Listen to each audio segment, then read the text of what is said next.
Mengapa komisaris utama dari sebuah perusahaan induk dipanggil untuk bersaksi tentang korupsi yang terjadi di anak perusahaan, sementara direktur utama Pertamina-nya saja belum dipanggil? Kan belum. Apa penjelasan soal itu? Kalau Pak Ahok kan Pak Ahoknya memang yang minta, ayo kita diperiksa kan begitu. Oh. Kan itu kalau mau urutan ya nanti kita nanti ada tahap-tahapannya. Tapi kan beliau minta ayo itu supaya tahu apa debat memberikan masukan-masukan kan begitu. Oh, mumpung Ya, orang yang ternyata mau, sekalian aja ya. datanya lebih banyak di kita. Iya.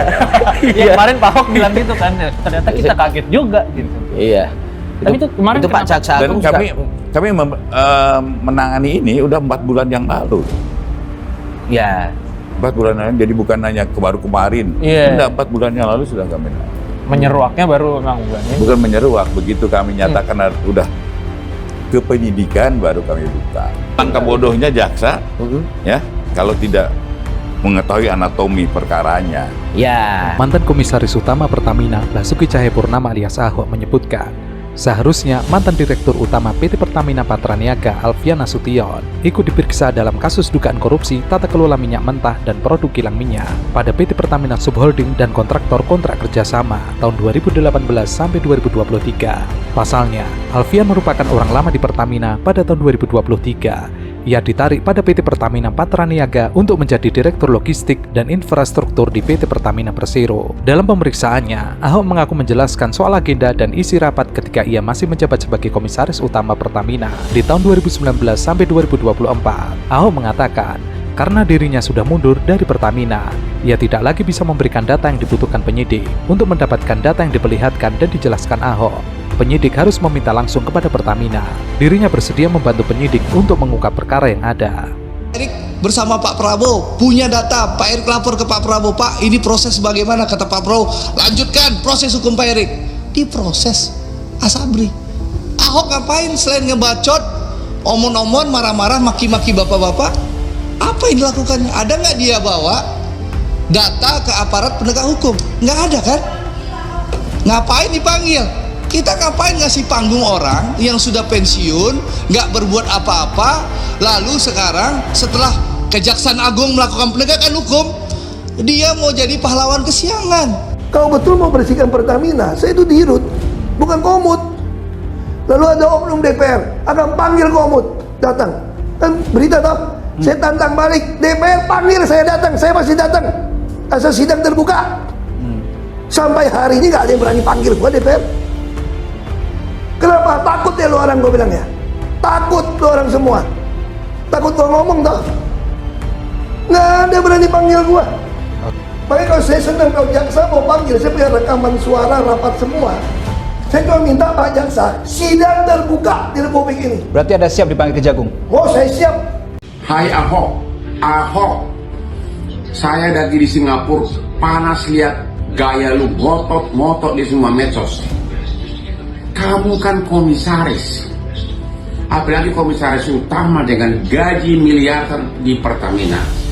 Tugas komisaris adalah termasuk mengawasi pelanggaran yang sekecil apapun. Apalagi ini mega pelanggaran, benar-benar pelanggaran yang sangat besar. Sekiranya pun kamu tidak tahu, setidaknya kau harusnya mengatakan minta maaf kepada publik, terlepas dari apakah kau bersalah atau tidak. Tapi gayamu itu ngotot-ngotot. Aduh, Ahok kamu, ya. Malu dong, itu tugas kamu komisaris. Komisaris itu digaji untuk mengawasi, bahkan pencurian 1 sen pun, ya, itu juga tidak boleh luput dari pengawasan komisaris. Ini contoh, apalagi ini mega proyek. Kalaupun kamu tidak tahu atau tidak bersalah, setidaknya kau mengatakan saya mengucapkan turut bersalah atau minta maaf kepada masyarakat Indonesia. Lebih jantan lagi kalau kau mengembalikan semua gajimu. Ahok, jangan ngotot kamu. Emang lu siapa sih? Siapa sih lu di Indonesia ini, Ahok? Ngotot kayak apa lu? Lu nggak ada apa-apanya kok. Pengacara kondang Hotman Paris memberikan tanggapan terkait dengan wawancara mantan Komisaris Utama Pertamina Basuki Cahayapurnama alias Ahok. Hotman mengatakan bahwa dirinya panas dengan wawancara Ahok yang terus memberikan penjelasan terkait dengan Pertamina dengan nada tinggi. Ia menyarankan agar Ahok meminta maaf karena selama menjadi Komisaris Utama di Pertamina, ia tidak bisa melakukan apa-apa. Hotman menambahkan, jika ia tidak mau meminta maaf, paling tidak ia kembalikan seluruh gaji selama ia bekerja di Pertamina. Kalau betul mau bersihkan Pertamina, saya itu dirut, bukan komut. Lalu ada oknum DPR akan panggil komut, datang. Kan berita toh, saya tantang balik, DPR panggil saya datang, saya pasti datang. Asal sidang terbuka. Sampai hari ini gak ada yang berani panggil gua DPR. Kenapa? Takut ya lu orang, gua bilang ya. Takut lu orang semua. Takut gua ngomong toh. Nggak ada berani panggil gua. Makanya kalau saya senang kalau jaksa mau panggil, saya punya rekaman suara rapat semua. Saya cuma minta Pak Jaksa, sidang terbuka di Republik ini. Berarti ada siap dipanggil ke Jagung? Oh, saya siap. Saya senang membantu. Dan saya senang kalau di sidang, itu semua rekaman rapat saya itu diputar. Biar seluruh rakyat Indonesia mendengarkan apa yang terjadi di Pertamina, apa yang saya marah-marah di dalam. Kalau semua mesti sampai periksa minyak, penerimaan buku tulis, pembelian beras, mesti saya. Kalau itu ngapain ada ratusan ribu pegawai? Suruh gua aja semua. Mantan Komisaris Utama PT Pertamina Basuki Cahayapurnama alias Ahok buka suara soal dugaan korupsi dalam tata kelola minyak mentah dan produk kilang pada PT Pertamina. Ahok menyatakan siap dipanggil Kejaksaan Agung. Hal itu disampaikan merespon pernyataan Direktur Penyidikan Jaksa Agung Muda Bidang Tindak Pidana Khusus Kejaksaan Agung Abdul Qohar yang sedang mendalami kasus ini. Ahok kemudian menyinggung lemahnya pengawasan di Pertamina sehingga melenggangkan permainan kotor di dalam pengelolaan minyak. Saya nggak pernah sangka mereka begitu berani mencampur barang gitu, gila tuh. Berarti tidak pernah terdengar oleh Pak Ahok sebelumnya? Nggak pernah kebayang dari saya, lu udah mark up, udah untung, udah nggak mau ikutin gua pakai LKPP, masih lu berani jual barang busuk. Berarti kalau ini benar, udah dari zaman dulu dong. Dan lebih gila lagi, berarti oknum terima, oknum di ESDM, mungkin oknum di SKK Migas, oknum BPK, semua ada yang terlibat. Oh, seluas itu dampaknya? Enggak mungkin dong, kamu beli barang masa nggak ketahuan? Oke. Nggak mungkin logikanya. Saya aja pengadaan begitu mahal ini bisa ketangkap kok lama-lama kok. Lebih lanjut, Ahok menjelaskan, ahli-ahli minyak seharusnya bisa langsung melakukan pengujian, bukan baru mengetes setelah minyak tiba di Tanjung Priok. Ahok lalu menegaskan tidak gentar jika diperiksa oleh Kejaksaan Agung. Ia tidak main-main. Ahok mengaku punya rekaman rapat saat masih menjabat di Pertamina. Ia bahkan menantang agar persidangan nanti dibuka untuk publik.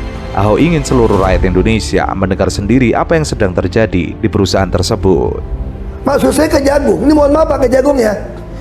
Anda melakukan perhitungan kerugian timah, saya nggak main timah nih, sorry.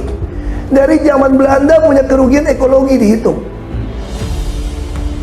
Sampai orang di penjara masih 20 tahun gara-gara seolah-olah kerugian lingkungan dari zaman Belanda dihitung. Padahal itu semua menggarung dibiarkan, ada aparat semua biarkan. Pertanyaan gua, kenapa nggak dicek pengadaan Pertamina dari zaman Pertamina berdiri? Permainan pakai aditif naiknya dari zaman dulu. Mesti hitung dong.